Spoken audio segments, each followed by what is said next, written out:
Hello, it is Tuesday, the 11th of November, the 11th of the 11th. And we are in a pretty choppy, indecisive market. You know, I feel as though certainly everybody I speak to, people who are still at investment banks and tell me how so many people and so many funds and investment banks have got this year wrong. Because we started off so bearish with the sell-off and the disruption with the tariff tantrums and everybody forecasting a recession, which really hasn't happened in the United States at least.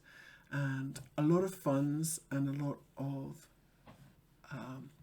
people who are supposed to outperform the market have not done so this year. In fact, I'm told it's like one of the worst years in 30 years, which kind of sets us up for a year-end rally.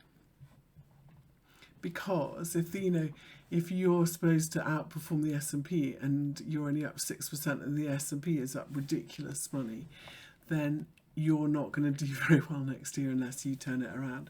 And therefore it feels like, everybody's telling me, it feels like they're going to try for a bit of a year-end rally. The key thing is not to jump in too soon and time it right. And when I look at so many stocks, I see particularly the tech stocks that everybody wanted to short, I see sideways price action in what look like very corrective patterns. And I don't see a sign of a top yet or anything that we can call a top yet.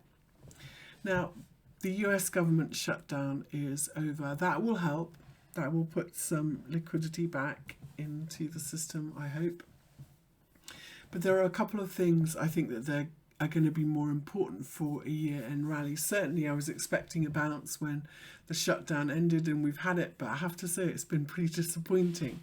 And I think that the main reason is there's so many other things that are not kind of resolved yet. And the main one is to do with tariffs. I was just watching this news report overnight of Trump. We are waiting to hear whether the Supreme Court are going to overrule Trump on the tariffs. And if they do make them illegal, that will be quite a big deal. Does that mean that tariffs are over? No, it's completely his cornerstone of his policy. There are apparently other acts he can use. He can impose, for example, immediately a 15% tariff across the board that lasts, I think, for 150 days and then can get reapproved by Congress. So certainly all of the big silly tariffs that we've been hearing about would be gone if the Supreme Court rule against him.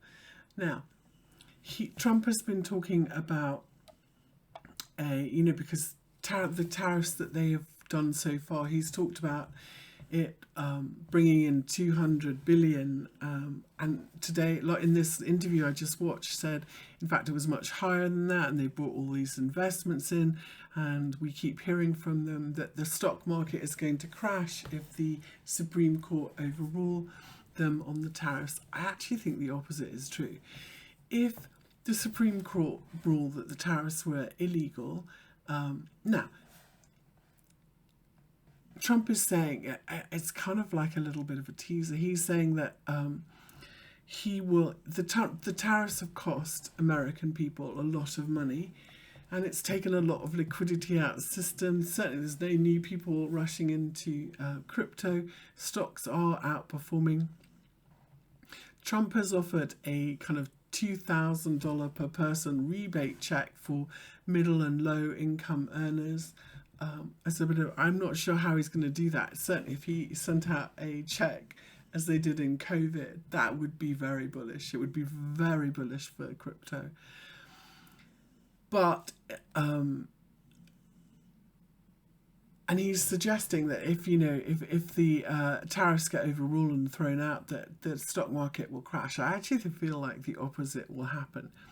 If they've collected 200 billion in tariffs and they get rescinded and they have to get put back, putting 200 billion back that they've collected from American taxpayers back into the system is going to be very, very bullish.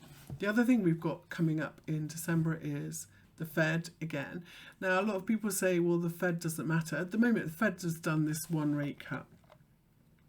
If we get a second rate cut in December, another rate cut, then it will mark that the Fed is on a easing cycle, and that usually is pretty good news for tech stocks, particularly which crypto is very correlated with, and small caps, and we will see a pretty deep, that will be bullish for stock indexes as well. I don't know what the Fed are going to do. I think inflation has gone, but we have certainly got issues, other issues. The Fed are also, remember, responsible for unemployment, and if we start to see cracks in that market, there are so many other markets that there are cracks in. Commercial real estate is not least one of them, and AI. So that's kind of where we are. We've got a lot of uncertainty, and I think because people were so bullish and have been bearish, people were so bearish last month, I feel like it's setting us up for a year-end rally, which means we could see a little bit of a continued shakeout, but I think that more likely stocks are going to continue to the upside. And is that going to drag up crypto and tech stuff with it? Well, I think I would not be surprised at all, given the sentiment. The sentiment last week in crypto was terrible, and that's a really big driver in crypto. And so I think it sets us up for a year-end rally. Now, is it going to be one of those year-end rallies where you can literally buy anything in altcoins and everything's going to go? I think that market, unfortunately, is gone. Wintermeet said about no new money and no new participants coming into crypto, which means it's the same money, the same bathwater, if you like, sloshing around, which means it's a trader's market, not an investor's market so much. You need to be a little bit more nimble. You can't just buy anything, and when you buy something and it does a rally, you need to rotate it into something else that's going to go next, because there isn't anything, unless we get, blow the doors off rally, there isn't any new money right now coming into crypto.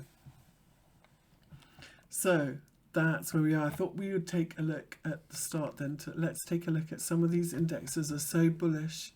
I don't know, why people are talking about a top. So the FTSE, if we take a look at this on a monthly, every dip has been bought out since we broke out from this double top that we made around 8,000 in the FTSE, and we came back and back tested it. We are still, for me, in a blow off top. We've got a date with 10,000. We're at 9,800. But for me, these fib projections have worked really well, and I think that 12,500, 12,800 is a more likely target. So I expect a pullback around 10,000, and I still see this continuing higher in the FTSE. And when I look at some other indexes, they are on fire.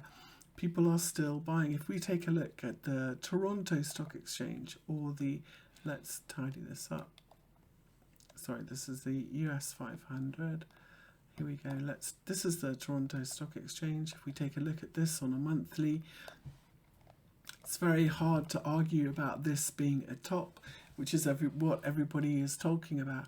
When everybody talks about the market being over or top in, it almost never is. If you have been in any other 2007, 2008, or the dot-com in 2000, it was when people believed it was just going to go up forever that we topped out. And so although we are certainly in this Toronto Stock Exchange and we look at where we are relative to moving averages, we're really overbought on the upside. This trading sideways that we have done in October, when everybody expected this market to go higher, to me just looks corrective sideways and setting us up for at least an attempt at a break higher, and this is not a top yet. Now, if we were to make a false break at the test of these highs and unable to break higher, or a false breakout kind of double top pattern here, then I think that we would set up a bigger correction. But to me, when I look at every one of these charts and these three-wave corrections, they all look like pullbacks, corrective patterns, and not a topping pattern in any of them. So that's where I see most of these stock indexes, and the same. Now, I know I've said many times that I think AI is a bit of a bubble.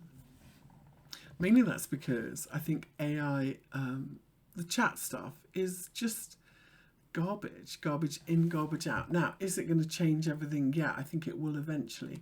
And I see everyone talking about selling NVDA. If we are in a gold rush, right? NVIDIA make the shovels, they make the infrastructure. I think if you want to short AI, shorting, I think shorting the money that so many of these firms are spending might be a better way, but shorting NVIDIA, I don't believe is the way. I think this looks super strong, and if you buy, every time you have a little shallow dip in this one, it goes bananas and it goes up again, and I don't see any sign again of a topping pattern in NVIDIA either, and I don't think it's the greatest short. And when I look at what we have done, we've gone certainly sideways in October, we've pulled back and we have retested the October lows, and now we're gapping and moving higher again with this shutdown. Now, I still see this as a buy the dip market, and unless we lose this September low here, I think we're still going higher, and that's all the way down at 165. And I would only, if you had an investment, then I might take some profit here. But I don't see any sign that this party is over in NVIDIA, whereas I am probably much more bearish some of these other companies. I'm very bullish the infrastructure that we need for AI, particularly energy infrastructure. But shorting NVIDIA when you want any of the chip makers, I don't think is the way to do this trade. So that's how I see us setting up as we start. Now, before we look at Bitcoin, I'd like to look at MicroStrategy, because for me it's a really leading indicator, and we can see in MicroStrategy or strategy that this has been a really tame bounce off the lows in this one. And if we go to the weekly and we look at what we've done here, we have done a very nice correction. We've held the lows, so potentially this could be a completed correction and we could bottom here. This could be one of those super bullish false breakdowns that leads to a bigger swing higher, but so far we're not seeing this in the price action. I think that there is a risk, therefore, if we lose these lows around 233, 235, and we get stuck underneath there, that we continue lower towards the kind of equal measured move level. So we are in a bit of a choppy market. And for me, MicroStrategy has always been quite a good leading indicator. If you wanted to short something, I would much prefer, rather than shorting Bitcoin, I think that MicroStrategy is a clearer and more obvious short to me. So that's where we are with stocks. Let's take a look then at where we are with Bitcoin, and we are in a bit of, I'm not madly bearish. When I look at this big correction that we have made, we have held this $100,000 level really well. We have went sideways at it for 5 or 6 days. We have bounced off it with this news, but we have not been able to get back above this daily 20 moving average. And quite often with corrections, the final swing of a correction, so if this is a 3-wave down, 3-wave up, the final swing of a correction is very often 5 waves. And it's possible we've just done a wave 4 and we're going to see one more swing lower. And if we do that here, there is a little bit of a risk that we shake everybody up a bit with a dip underneath 100,000. And that is because the equal measured move level for this swing takes us down to 94,000. So in spot Bitcoin, this 100,000 level becomes really important. The most important moving average in spot Bitcoin, I would also argue, is the weekly 200 moving average. This is not just in spot Bitcoin, but in Bitcoin futures as well. Every time we have gotten above it and we've pulled back into it, like we did in September 2023, like we did here in September 2024, and like we did here in April, we've seen really nice moves to new highs from it. So here we are back again at this really important weekly 50 moving average. Previously, when we pulled back into it, we had a much better slope pointing high. We are flattening out a little bit. One thing we can see is that when we have gotten underneath the 50 moving average before, recovering it has been a really good bullish signal. So if we go back to the really nasty sell-off that we had in 2019, we got stuck underneath this weekly 50 moving average, and holding above it was a really good breakout signal that we were on our way higher again. And I'm going to let you know, it tends to work that way. So if we lose this weekly 50 moving average and we do one of those bigger measured moves, recovering that level and recovering the 100,000 level will be a really good bullish signal. So that's how I'm seeing Bitcoin today. It's been a little bit iffy. Now, I always say the retest is the test. For example, here, when we made the low, when we had that really nasty shakeout on the 10th of October and had the bounce from it, and we came all the way back. The retest is the test, and this worked really well. We bounced again back to the highs. So the same applies here. We are clearly setting up for a higher low here. Let's look at it on a 4 hour. If we make a higher low, turn higher again, or if we come back to the lows, test them. The most bullish price, you see this so often in crypto, when you make a low or a high, you'll see it retested with a false breakdown. Holding a false breakdown here would be really bullish, but it's clear that we are coming back at this point to test it. We might just make a higher low here. My favorite candlestick for watching this, especially on a 4 hour, is a Heikinashi. It's like a moving average red-green candle. If we can do this and make a higher low and go green from these, we pull back, shallow pullback, then that would be a really good buy signal. But we do need to watch out that we don't make one of those bigger pullbacks to 100,000 here. So, sorry, I've had a COVID and my lungs aren't working terribly well. Okay, so that's what I'm looking for. I think that this fib level, this measured move, so again, if we measure from this high to this low and we project that same distance from the 27th bounce high, here we are at a 61.8 level. This is a very common correction where this swing is 61.8 of this first swing. I wouldn't be surprised at all if we see 102,000, 102,000. 400 hold as support. That wouldn't be a terrible place. We may, having just pulled back overnight, find some support here.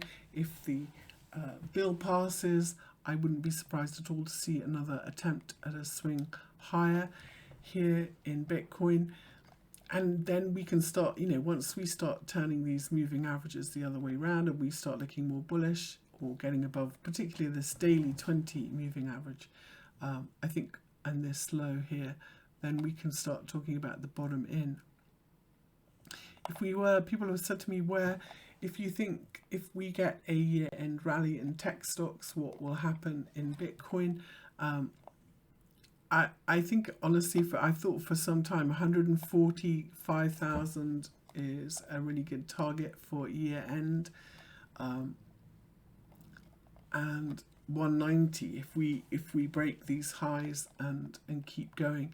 I'm not sure that this is done, but I'm not sure that Bitcoin is the best buy. I still think that ETH or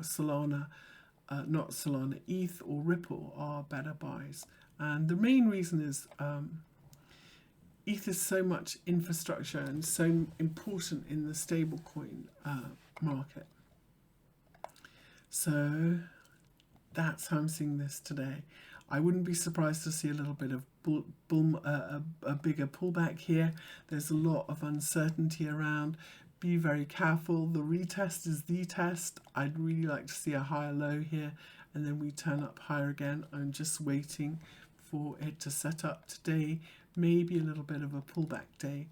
Then, but just keep an eye on the news of this government shutdown ending. But the bigger news really is going to be the Supreme Court and what happens with tariffs. And I don't necessarily think that the tariffs being thrown out will be bad news. It will certainly put a lot of money back into the economy. Okay, let's talk about my favourite charts. One of the main reasons I really like ETH over Bitcoin. If we look at this ETH Bitcoin chart, we have done a very typical, we have done 5 waves up from the low that we made in April in ETH against Bitcoin.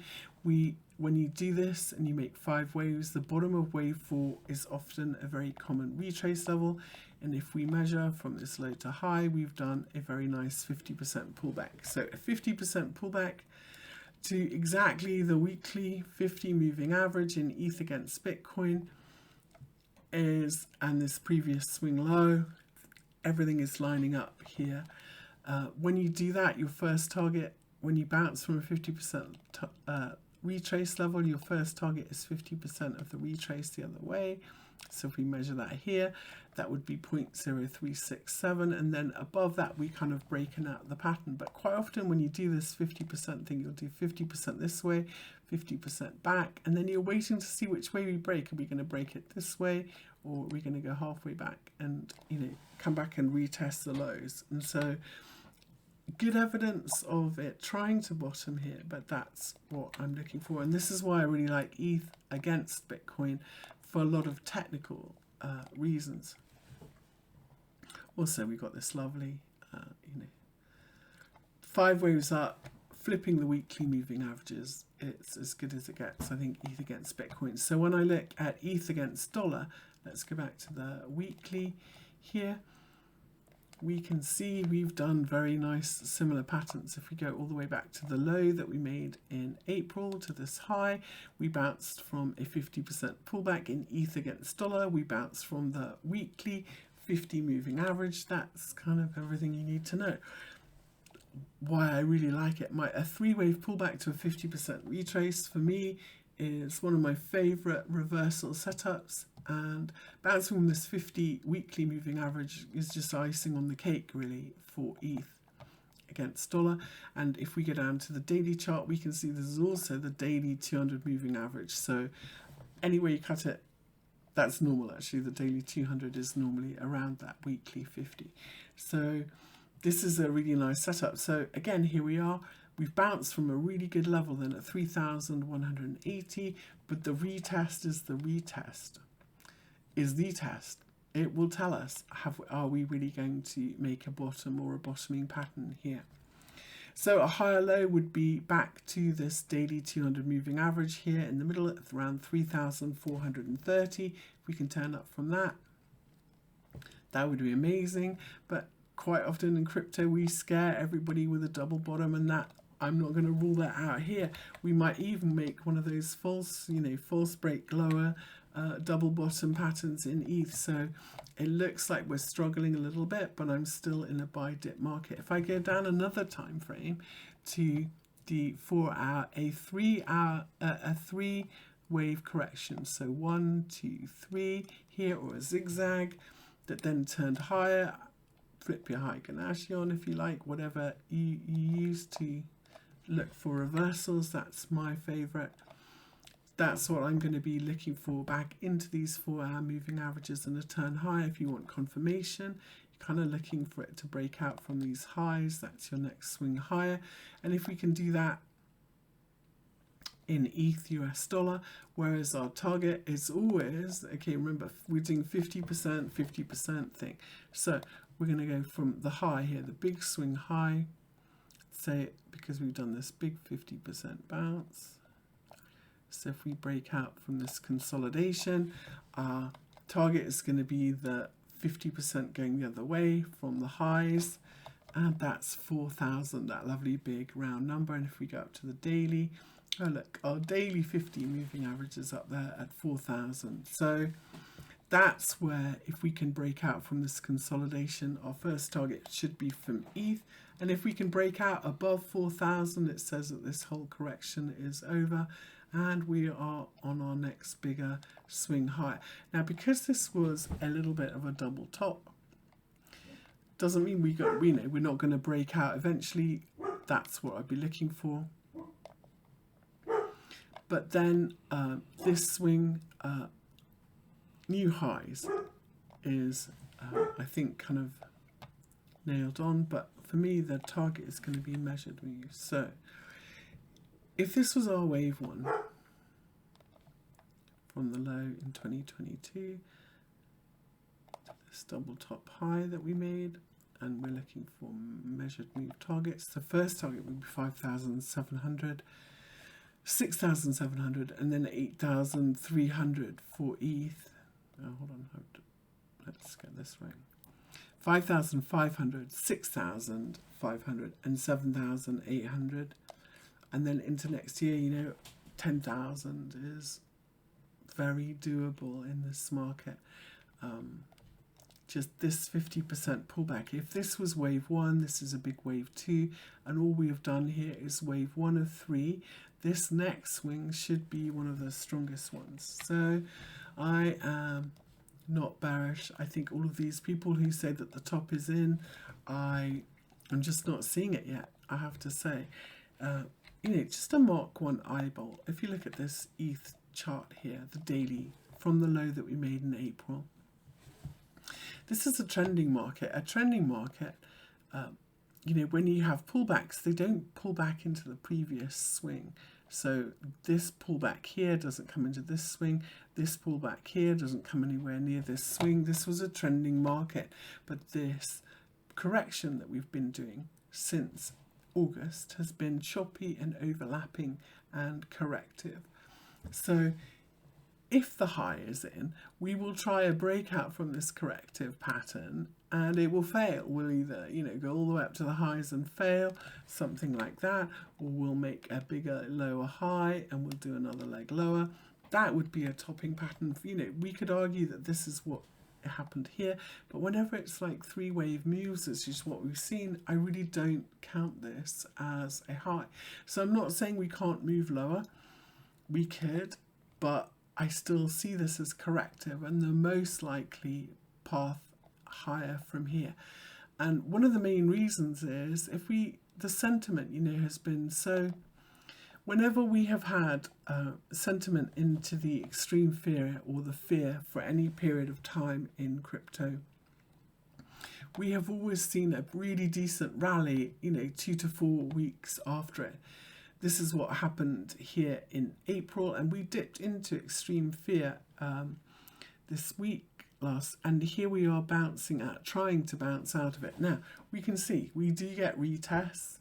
I'm not saying that that's not going to happen, but the most likely pattern from here is that we move higher.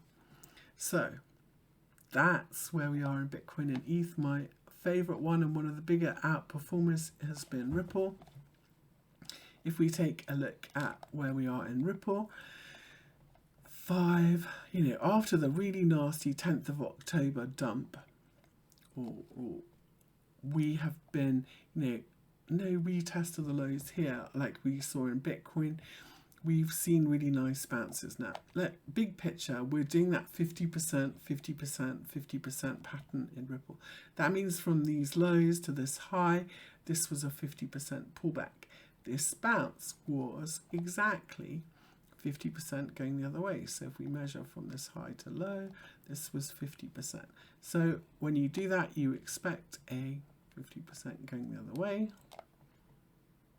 That's what we got here. Let's go down to the daily and you can see what I mean here. You can look at what I'm looking at. Let's take all the noise away. So again, from this low to this high, this was a 50% pullback, and going this way, we broke above that 50% level. it's here. We got stalled, stuck underneath this 50%, 50% back. It looks to me like we've broken out. So I kind of am leaning towards a higher low in Ripple, maybe back to 2.38 on a retest.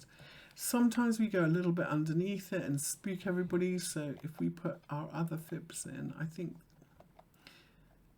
what we're seeing here is a little bit of a 786, which means the support is actually 2.3 in Ripple if we make one of these fib patterns. So I would expect 3 waves back to 2.3 and then we continue higher.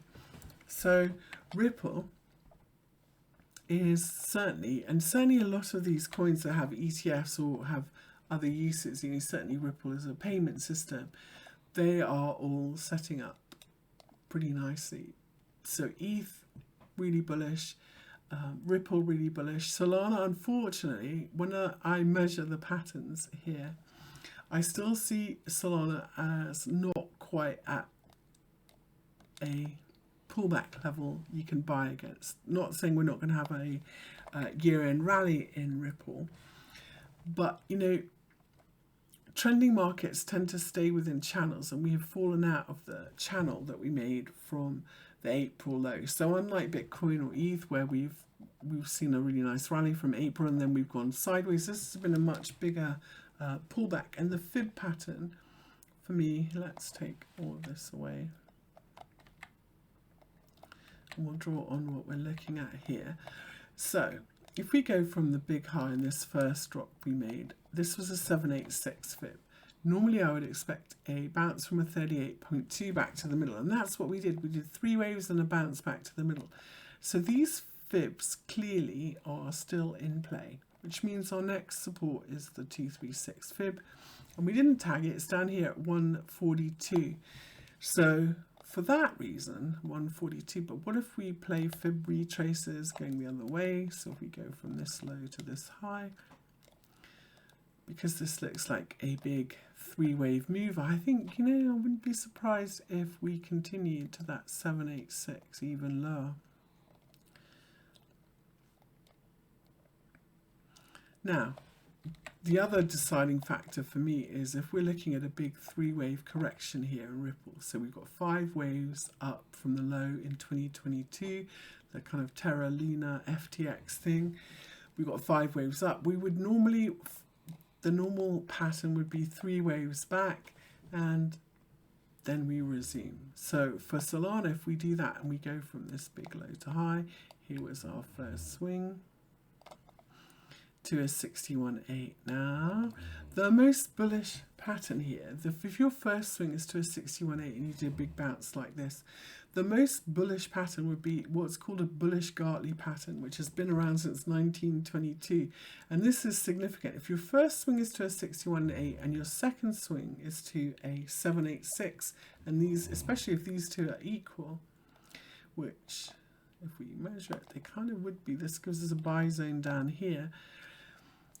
This is a super bullish continuation pattern. So I think that there could be some support around 130. This would not be a Gartley pattern, but it would be a valid support back to these lows. These have been really important, all through 2024. And back to, by the time the weekly 200 moving average down here, we could really say this is our kind of support zone here. But I think with, if we do one of those bigger equal measured moves in Solana, I think it's possible that we come all the way back down here. Now, why would that be? I don't know. What does that mean for the broader market? I don't know. I just have to say what I see on the chart, and because of this completed 5 waves up, and because this swing wasn't a clear 3-wave correction, I think we're in a bigger 1, 2, 3. It would be great if we held these lows here around the 117 level, maybe down to 107. But there is a possibility we go much lower than this. Losing these weekly moving averages and this really nasty move we've seen in November in Solana, and clearly it's underperforming. We're underneath the daily 200 moving average. For me, says that until we see a bottoming pattern, we are still in a bigger move lower in Solana, and I think that rotating out of this into something else that's setting up better is a good idea. ZEC, of course, has had its, I'm not sure that ZEC is done. That's trading very nicely sideways.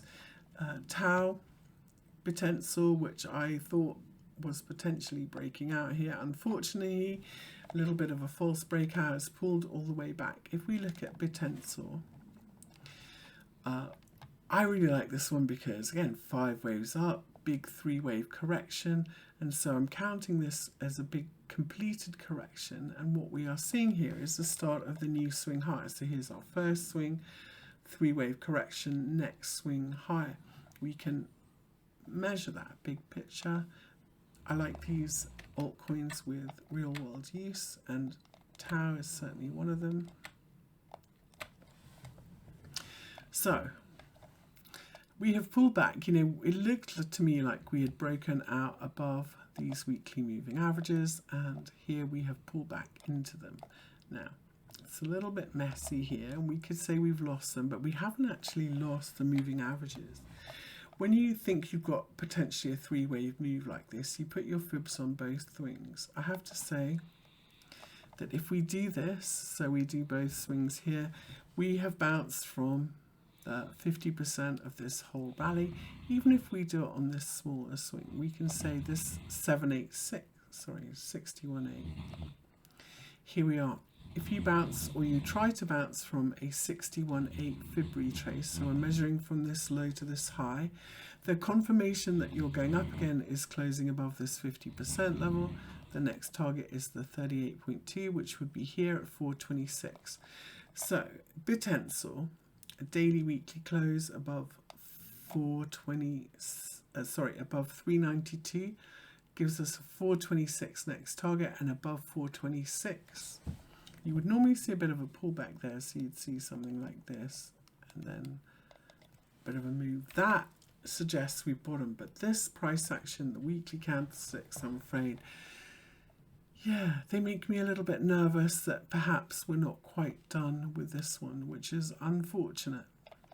And it just goes to show false breakouts, unfortunately, are pretty nasty reversals.